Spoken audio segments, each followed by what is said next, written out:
आज के इस वीडियो में हम बात करेंगे अलाउद्दीन खिलजी के रणथंभौर पर किए हुए आक्रमण के बारे में।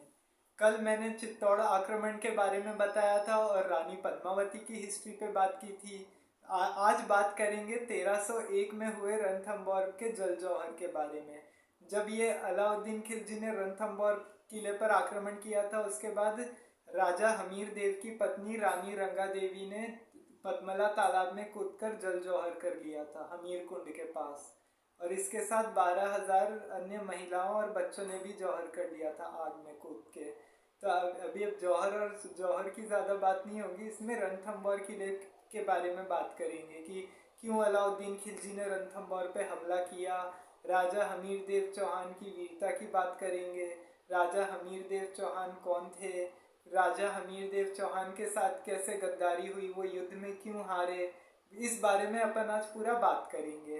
तो क्या हुआ कि सबसे पहले तो कल राजस्थान की हिस्ट्री तो बताई थी। कल कल के वीडियो में, पिछले वीडियो में रानी पद्मावती की जब हिस्ट्री बताई थी तो कैसे चौहानों का राज चलता था और कौन कौन से राजा आए, फिर बप्पा रावल आए, सारी चीज़ें कल बताई थी वीडियो में। तो आज बात करते हैं चौहानों की थोड़ी सी। तो ये जो चौहान डायनेस्टी थी, चाहमान डायनेस्टी, ये 800 ईस्वी से लेकर 1300 ईस्वी तक चली थी, 1301 ईस्वी तक। मतलब ये पूरा 500 साल तक ये चाहमान डायनेस्टी का रूल चला था। चाहमान में जैसे इसमें पृथ्वीराज चौहान जैसे भी शासक थे जिनकी वीरता के बारे में बताया जाता है इतिहास के बारे में, जिसपे फिल्म भी बनी है सम्राट पृथ्वीराज चौहान पे। तो उस उनकी बात बताई जाती है। अब चौहानों में अलग अलग होते थे, इसमें भी। तो अब इस पे के बाद क्या हुआ कि लास्ट में जब जब यहाँ पे रणथंभौर का जो किला था, रणथंभौर का किला भी एकदम चित्तौड़ फोर्ट जैसा ही था कि है ना, वहाँ पे भी कोई अंदर घुस नहीं सकता था। उसको भी है ना जीतना बहुत मुश्किल था, लेकिन फिर भी अलाउद्दीन खिलजी वहाँ पे काफ़ी टाइम तक डेरा डाल के बैठा रहता है और उसके बाद फिर लास्ट में कुछ ऑप्शन नहीं मिलता है तो वॉर तो होती ही होती है। तभी अलाउद्दीन खिलजी ने इस फोर्ट को भी जीता था। और इसके ठीक 2 साल बाद 1303 में अलाउद्दीन ने चित्तौड़ पर भी आक्रमण किया था। तो अब देखिए, अभी जो हमीर महादेव, ये हमीर देव चौहान जो चौहान डायनेस्टी के आखिरी शासक थे चौहान वंश के, इनकी जो कहानियां हैं हमीर देव चौहान की और इसमें रानी रंगा देवी के जल जौहर की, इसका जो शीर्षक है, ये मतलब जो इसकी कहानी का जो जिक्र है वो कहाँ से मिलता है अपन को? हमीर महाकाव्य से। हमीर महाकाव्य भी लिखा गया था। इसके रचयिता कौन थे मेरे को इसके नहीं पता है कि कौन थे, तो इसके बारे में मुझे नहीं मालूम कि रचयिता कौन थे, ये हमीर महाकाव्य किसने लिखा था। तो हमीर महाकाव्य में राजा हमीर देव चौहान की वीरता के बारे में काफ़ी सारी कहानियाँ बताई जाती है। राजा हमीर देव चौहान हो गए, फिर उनकी पत्नी रंगा देवी, उनके सभी जितने और उनकी बेटी पद्मला, उन सब के बारे में इस हमीर महाकाव्य में बताई गई है। तो हमीर देव चौहान 1200 से 1282 से लेकर 1301 ईस्वी तक जब रणथंभौर के शासक थे, रणथंभौर के राजा थे, तो उस समय क्या हुआ था कि अलाउद्दीन खिलजी वैसे ही विश्व विजेता बनना चाहता था। तो अलाउद्दीन खिलजी के समय में कई बार मंगोलों ने आक्रमण किए इतिहास में, जिनको वो रोकता रहा। उसने बहुत कोशिश की अलाउद्दीन खिलजी ने कि मंगोलों से रक्षा कैसे की जाए, और ये सभी ने किया था, चाहे वो स्लेव डायनेस्टी हो, चाहे वो खिलजी डायनेस्टी हो, चाहे वो तुगलक हो। सब ने मंगोल आक्रमण से सभी ने रक्षा की थी। पूरे दिल्ली सल्तनत में जितने भी राजा थे, मंगोल आक्रमण किसी ने नहीं होने दिया अपने देश में कि मंगोलों का शासन रहा हो। पहले सबसे पहले चंगेज खान आया था, चंगेज खान ने हमला किया था, लेकिन उसके बाद आगे फिर को नहीं बढ़ पाया था जब दिल्ली सल्तनत आई तो, क्योंकि इल्तुतमिश ये लोग भी आ गए थे। इल्तुतमिश ने भी काफ़ी रक्षा की थी। तो अब क्या हुआ था कि 1300 ईस्वी की बात है कि मंगोल शासकों ने दिल्ली पर हमला बोल दिया किसी कारण से। अलाउद्दीन खिलजी, मंगोलों से आक्रमण हुआ तो मंगोलों के बीच में भी ये लड़ाई हुई थी। इससे जो रणथंभौर में लड़ाई हुई थी, इसमें मंगोल्स ने भी लड़ाई लड़ी थी, मंगोलों ने भी, मंगोल वंश के राजाओं ने भी, मंगोल वंश के सैनिकों ने भी लड़ाई लड़ी थी। तो अब क्या हुआ था कि जब 1300 में सबसे पहले अलाउद्दीन खिलजी के राज्य में जब दिल्ली पर ये मंगोलों का आक्रमण हुआ तो उसके बाद क्या हुआ कि मंगोलों से अलाउद्दीन खिलजी से और मंगोलों के बीच में काफ़ी घमासान युद्ध लड़ा गया, भयंकर तरीके से लड़ाई हुई। अब इस लड़ाई में क्या हुआ कि अलाउद्दीन खिलजी की सेना ने बुरी तरह से पराजित कर दिया उन सैनिकों को। अब पराजित कर दिया तब कई मंगोल से इसमें अपनी जान बचाने के लिए युद्ध से पहले ही भाग गए। अलाउद्दीन खिलजी के सामने वो सरेंडर नहीं कर पाए और करने के बाद वो भाग गए वहाँ से, ताकि उनके साथ अलाउद्दीन खिलजी कुछ नहीं करे। तो अब क्या हुआ कि अलाउद्दीन खिलजी के पकड़े जाने के डर से मंगोल लोग मंगोल के जो जितने भी लोग थे, मंगोल के राजा जितने भी सैनिक थे, सब क्या किए वहाँ से दिल्ली से भाग गए। अब भागने के लिए कोई तो रास्ता चाहिए कि अब कहाँ जाना चाहिए। तो उससे पहले वो मंगोल के जो राजा थे वो अब उनको कहीं जाने के लिए नहीं मिला, तो वो राजस्थान के इसी रणथंबोर फोर्ट में पहुँचे, रणथंबोर दुर्ग में पहुँचे। रणथंबोर में उस समय राजा हमीरदेव चौहान का राज चलता था। चौहान डायनेस्टी थी, चौहान डायनेस्टी, चौहानों का राज था, यह भी बताया। तो हमीरदेव चौहान ने क्या किया कि इनको शरण दे दी, रेफ्यूज दे दी। उन्होंने कहा कि मालिक हमारी मदद कीजिए। तो अब हमीरदेव चौहान ऐसे थे कि उनको कोई भी धर्म से, किसी भी राजा से कोई आपत्ति नहीं थी, किसी से भी कोई प्रॉब्लम नहीं थी, कोई भी धर्म का हो, कोई भी कास्ट का हो, जाति का हो, उनसे उनको कोई फ़र्क नहीं पड़ता था। ज़रूरत के टाइम पे वो हर किसी की हेल्प करते ही थे जिसको ज़रूरत होती थी। तो अब मंगोलिये लोग तो उनके दरबार में आ गए हमीरदेव चौहान के, उनसे मदद की पेशकश की। तो हमीरदेव चौहान ने उधर हाथ बढ़ा दिया मदद का कि ठीक है, हम आपकी मदद करेंगे। और 1301 में फिर जाके अलाउद्दीन खिलजी को जब पता चला कि मंगोलों ने यहाँ पे आक्रमण किया है, मंगोलों ने जो आक्रमण किया था, जो उनके बीच में, मंगोलों के बीच में जो युद्ध हुआ था और जो अलाउद्दीन खिलजी ने जिसमें मंगोलों को हरा दिया था, अब वो मंगोल तो भाग के रणथंबोर किले में पहुंच गए हैं। पता चल गया अलाउद्दीन खिलजी को। तो खिलजी का जो उस समय जो दूत था, जो मैसेंजर था, उल्लुक खां को उसने क्या किया, एक मैसेज भिजवाया राजा हमीर देव के पास कि हमीर देव के पास मैसेज भेजने को बोला कि जितने भी ये जो मंगोल हैं जिन्होंने इनको रेफ्यूज दे रखी है, वो इनको वापस दे दें और साथ में 4000 सोने के सिक्के दे दें। ऐसे इस तरह की डिमांड रखी अलाउद्दीन खिलजी ने। और अलाउद्दीन खिलजी तो ऐसे था ना कि सबकी आव भगत करने में भी बहुत माहिर था। मन में उसके कुछ और चल रहा होता था, लेकिन ऐसे मतलब कोई अगर उसके दरबार में आ जाता था तब तो ऐसे ट्रीट करता था जैसे कोई अपना ही है उसका। अभी उसकी बात करेंगे अपन कि इसमें क्या हुआ था, कि हमीर देव कैसे हारे थे युद्ध में, हमीर देव को कैसे पराजय मिली, इसकी बात करेंगे तब बताएंगे इसमें। तो इसमें क्या होता है कि अब जब अलाउद्दीन खिलजी हार जाता है, तो अलाउद्दीन खिलजी जब हार जाता है तो उसके बाद क्या होता है कि अलाउद्दीन खिलजी को जब पता चलता है कि मंगोलों ने यहाँ पे आक्रमण किया है, तो अब मंगोलों ने जब यहाँ पे आक्रमण किया है, इस बारे में जब अलाउद्दीन खिलजी को पता चल गया, तो अब क्या हुआ कि हमीर देव चौहान के पास ये मैसेज गया कि उल्लुक खान लेके आता है और वो बोलता है कि खिलजी ने ऐसे ऐसे डिमांड रखी है, तो आप इन सैनिकों को छोड़ दीजिए, मतलब मंगोलियों को 4000 सोने के सिक्के नहीं मिलेंगे, तो 4000 सोने के सिक्के भी साथ में दे दीजिए।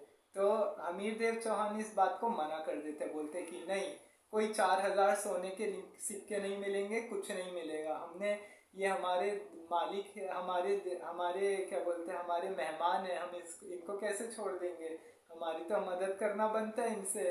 तो फिर वो बोलते कि नहीं, वॉर हो जाएगा। तो अलाउद्दीन तो हमीर देव तैयार हो जाते हैं, बोलते कि ठीक है, लड़ाई हो जाए, देखते हैं किसमें कितना है दम। तो फिर क्या होता है कि अलाउद्दीन खिलजी को ये बात जाके उल्लुक खां बता देता है कि ऐसे ऐसे वो मान नहीं रहे हैं, तो अपन को युद्ध तो छेड़ना ही पड़ेगा।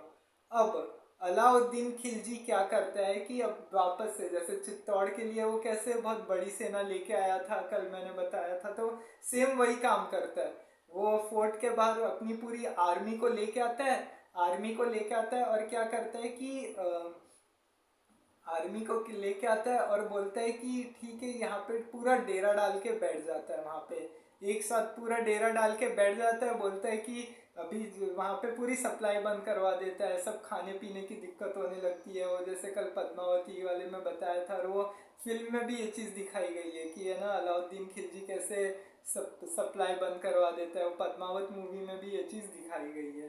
तो अब क्या होता है कि वो फिर से सप्लाई बंद करवा देता है, सब कर देता है। अब फिर क्या होता है कि जो राजा हमीर देव के जो भाई होते हैं, रतिपाल और रत्नपाल, अब ये लोग काफ़ी कोशिश करते हैं कि है ना, क्या बोलते हैं, ये युद्ध किसी भी तरह से हो जाए। इन्होंने ही गद्दारी करी थी। ये लोग क्या करते हैं, अलाउद्दीन खिलजी के पास जाके अलाउद्दीन खिलजी के सैनिकों से मिल जाते हैं। तो और ऐसे करके फिर है ना, उन लोग को कुछ बताते नहीं है हमीर देव चौहान को, और ऐसे करके हमीर देव फिर युद्ध हार जाते हैं। तो अब क्या होता है कि अब ठीक है, सप्लाई बंद करवा दी, अब कुछ हो नहीं रहा है। तो अब हमीर देव बोलते हैं कि चलो ठीक है, लड़ाई तो होनी ही है। तो वो अपने मैसेज भेजते हैं अपने रतिपाल और रत्नपाल को कि जाके अलाउद्दीन खिलजी से बात करो कि इस तरह से लड़ाई से तो होगा नहीं, मामला सुलझाया जाता है। तो अब क्या करते हैं, अब ये अलाउद्दीन खिलजी के दरबार में जाते हैं ये दोनों। अब अलाउद्दीन खिलजी क्या करता है, अब यहाँ पे सुनिए अब कैसे आओ भगत करेगा अब ये। तो अलाउद्दीन खिलजी क्या करता है, वो रतिपाल को पहले अकेले में बुलाता है। रतिपाल को अकेले में बुलाता है, अकेले में बुलाता है, बोलता है कि है ना, तुम एक काम करो, इधर हमारे साथ आ जाओ, हमारी आर्मी से जुड़ जाओ, सोल्जर्स के साथ आ जाओ, हमारे मिल जाओ। तो तुमको क्या करते हैं, अभी जब हमीर देव चौहान तो हार ही जाएंगे युद्ध में, हमीर देव की तो डेथ हो जाएगी युद्ध में, तो वो बचेंगे नहीं कैसे भी करके, कुछ कितना ही कुछ भी लड़ लें, कुछ भी हो जाए, वो बचने वाले तो है नहीं। तो जब पूरा युद्ध खत्म हो जाएगा, तुम हमारी जीतने में मदद कर दोगे, तो इस बहाने तुमको गद्दी का मतलब रणथंभौर का राजा बना देंगे। अब अलाउद्दीन खिलजी के इस लालच में ये रतिपाल फंस जाता है। फिर वो रत्नपाल के पास जाते हैं, रत्नपाल के पास जाके फिर वो सारी बात बताते हैं। फिर वो दोनों, उनको भी है ना, उसको भी है ना, ये सब करके कि वो बता देता है, कन्विंस कर लेता है कि चलो अपन अलाउद्दीन खिलजी के दरबार में पहुंच जाते हैं। जाके अलाउद्दीन खिलजी के दरबार में पहुंच जाएंगे तो वो उसको तो ऐसा है कि वो अपनी आर्मी से अगर जुड़ गए तो वो अपन को बहुत कुछ दे देगा, सोने के सिक्के दे देगा, बहुत सारा पैसा देगा, फिर अपनी राजगद्दी पे बैठने को मिल जाएगा, ऐसे करके काफ़ी चीज़ें हो जाएंगी। तो ऐसे करके दोनों खुश हो जाते हैं। अब ये बात, अब ये सब हो जाता है। अब उसके बाद क्या होता है कि अब एकदम से इनकी आर्मी अटैक करती है, और ये लोग को समझ में नहीं आता है, खिलजी की आर्मी अटैक करती है वहाँ पे, और इन लोग को फिर कुछ समझ में नहीं आता है कि हो क्या रहा है। अब हमीर देव को समझ में नहीं आता है कि कैसे लड़ें, क्या करें। फिर भी वो काफ़ी वीरता से मुकाबला करते हैं और कुछ करते हैं। अब ये लोग क्या करते हैं, रतिपाल और रत्नपाल क्या करते हैं, जाके है ना, चले जाते हैं हमीर देव के पास, और हमीर देव को कुछ भी नहीं बताते, कुछ भी नहीं बताते कि उनको अलाउद्दीन खिलजी ने ऐसा ऐसा बोला है और वो आर्मी में मिल गए हैं जाके, कुछ भी नहीं बताते वो हमीर देव को। और वो सीधा क्या करते हैं कि उनको धोखा देने के लिए इस तरह से होते हैं। तो इसीलिए तो बोलते हैं कि अलाउद्दीन खिलजी तो सबकी आओ भगत करने में माहिर था ना, क्योंकि अब ऐसे वो क्या करता था कि मन में तो इसके कुछ और ही चल रहा होता था उल्टा सीधा। तो अब ऐसे और कोई ट्रीट ऐसे करता था, कोई आता था तो कि जैसे पता नहीं उसका क्या लगता है, और फिर बाद में सबको मरवा देता था। और बाद में इन लोग को भी मरवा दिया था कि है ना, ये बोल के कि अभी ये जो अपने राजा की नहीं सगे हो सके तो ये मेरे क्या होंगे। तो ऐसे करके इन लोग को भी मरवा दिया था। तो अब क्या होता है कि हमीर देव के पास ये लोग जाते हैं, हमीर देव को कुछ बताते नहीं है कि खिलजी के दरबार में ये लोग गए थे और ऐसा ऐसा हुआ था, कुछ भी नहीं बताते, कुछ भी नहीं करते। आर्मी अटैक करती है, इन लोग को कुछ पता नहीं होता है सारी बातें। अब दूसरे दिन जब हमीर देव को ये सारी बातें पता चलती है, राजा हमीर देव को बहुत गुस्सा आता है इन सब बातों पे। अब राजा हमीर देव दोनों को बुला के बोलते हैं, एक काम करते हैं, अपने सिपाहियों को आदेश देते हैं कि एक काम करो, इसको आंख निकाल के अंधा करवा दो और बहुत इसको पीटो, कोड़ों से मारो। अब क्यों, और ऐसा क्यों बोलते हैं, क्यों, क्योंकि उनको ऐसा होता है कि तुमको दिख नहीं रहा है कि सामने से आर्मी आ रही है, इधर से हमला होने वाला है, तुम कुछ कर नहीं रहे हो और हाथ पे हाथ धरे बैठे हुए हो। तो इसलिए वो दोनों को अलग अलग पनिशमेंट देने का आदेश दिलवा देते हैं। अब वो तो ऐसे करके तो हो जाता है, लेकिन वो फिर भी रतिपाल और रत्नपाल जैसे तैसे करके वहाँ से निकल जाते हैं कि क्या करना चाहिए। अब वो क्या आर्मी में जाके मिल जाते हैं अलाउद्दीन खिलजी के, कि अलाउद्दीन खिलजी ने बोला है, तो उनके बाद उसकी बातों में आके वो फंस जाते हैं ऐसे करके। फिर अब अलाउद्दीन खिलजी के पास जाते हैं, फिर उधर अब दूसरी बार क्या होता है, बाद में अलाउद्दीन खिलजी की आर्मी क्या करती है, सरप्राइज अटैक करती है वहां पे। सरप्राइज अटैक करती है वहां पे, किसी को संभलने का मौका नहीं देती है, किसी को कुछ पता नहीं चलता कि क्या हो रहा है, कहाँ से लड़ाई हो रही है, किधर से हमला हुआ है, तो हुआ कैसे है, एकदम से किसी को नहीं पता चल पाता। काफ़ी मुकाबला किया जाता है हमीर देव चौहान का, हमीर देव काफ़ी वीरता से लड़ते हैं और काफ़ी समय तक लड़ाई जारी रखते हैं, और काफ़ी मंगोल भी उनके साथ रहते हैं, जो मंगोल जिन्होंने उनको रेफ्यूज़ दी थी वो भी हमीर देव का साथ देते हैं, वो उनको बचाने की कोशिश करते हैं कि युद्ध में किसी भी तरह से ये लड़ाई को आगे इतना लंबा ना खींचा जाए। इस वजह से काफ़ी कोशिशें की जाती है और उनको बोला जाता है कि ठीक है तो युद्ध ना हो, लेकिन लास्ट तक आते आते हमीर देव चौहान लड़ते लड़ते वीरगति को प्राप्त हो जाते हैं युद्ध में। अब वीरगति को प्राप्त हो जाते हैं, फिर उसके बाद क्या होता है कि जब रणथंभौर के दुर्ग में उनकी पत्नी रानी रंगा देवी को ये सारी बातें पता चलती है, तो वहाँ पे वो हमीर कुंड के पास पद्मला तालाब में अपनी बेटी पद्मला के साथ जौहर कर लेती हैं, क्योंकि जल जौहर कर लेती है, और इसके साथ 12,000 महिलाएं और बच्चे भी होते हैं इसमें। तो जौहर और शाका क्या होता है वो तो कल मैंने बताया ही था रानी पद्मावती के वीडियो में, अगर किसी को जानना हो तो रानी पद्मावती वाला वीडियो देख लेना। तो अब क्या होता है कि ठीक है, अब वो हो जाता है कि जौहर कर लेते हैं, अब वहाँ पे सब मारे जाते हैं। अब फिर रतिपाल और रत्नपाल ये जो होते हैं, अब ये अलाउद्दीन खिलजी को इनके दरबार में लेके जाया जाता है। जाते ही अलाउद्दीन खिलजी से अपनी मांगने, तो अलाउद्दीन खिलजी क्या करते हैं, इनका सर काट देता है, सर काट के सर कलम करके अलग कर देता है, धड़ से सर अलग कर देता है, और फिर है ना बाद में उन लोग को भी मरवा देता है। ये अलाउद्दीन खिलजी सोचता है कि जो लोग अपने ही राजा के सगे नहीं हुए तो वो मेरे क्या सगे होंगे, ऐसे करके अलाउद्दीन खिलजी इन लोग को भी मरवा देता है, और रणथंभौर पे पूरा अलाउद्दीन खिलजी का कब्जा हो जाता है। तो अब क्या होता है कि अब ऐसे करके मतलब यही हुआ था कि सोचिए, अगर रतिपाल और रत्नपाल अगर अलाउद्दीन खिलजी की बातों में नहीं आते, हमीर देव का साथ देते लड़ने में, तो ये होता कि अलाउद्दीन खिलजी शायद यहाँ पे फोर्ट में जीत नहीं पाता, हो सकता है, क्योंकि उन्होंने ही गद्दारी की थी ना, उनको जब बोला गया था कि सैनिकों के साथ मिल जाओ, ऐसे वैसे सारी बातें बताई गई थी। तो अब उस वजह से क्या होता है कि वो अलाउद्दीन खिलजी की बातों में आके उन्होंने किया, तो हमीर देव का भी नुकसान हो गया, उन लोगों का भी नुकसान हो गया, पूरे रणथंभौर फोर्ट का ही नुकसान हुआ। कि अब ऐसे अगर किसी की बातों में आ जाओ और अगर लालच में अगर ज़्यादा करो तो अपना ही नुकसान होता है, क्योंकि क्योंकि अब अलाउद्दीन खिलजी ने तो मरवा दिया ना इन लोग को भी, ये सोच के कि भाई जो अपने मेरे सगे नहीं हो सकते वो, मतलब अपने राजा के नहीं हो सकते वो मेरे कहाँ से हो सकते हैं। तो अलाउद्दीन खिलजी ने यही करके इन लोग को मरवा दिया था। तो अब फिर इसके बाद वही होता है कि जो रानी रंगा देवी और उनकी बेटी पद्मला जल जौहर कर लेती हैं, और फिर पूरे रणथंभौर में 12,000 स्त्रियां और बच्चे भी इसमें शामिल होते हैं, उन्होंने अग्निकुंड में जौहर किया था। तो ऐसे करके जो जौहर की जो प्रथा है उस समय हुई थी, और ये जौहर के बारे में अमीर खुसरो ने तो लिखा है, कई हिस्टोरियंस ने इस बारे में बताया है कि हाँ ऐसा जौहर हुआ था रणथंभौर में। बहुत सारे हिस्टोरियंस इसको मानते हैं, राजस्थान का पहला जौहर जल जौहर माना जाता है इसको, रानी रंगा देवी का। तो ये था रणथंभौर दुर्ग के बारे में पूरी कहानी थी कि अलाउद्दीन खिलजी ने कैसे लड़ाई की, क्या किया।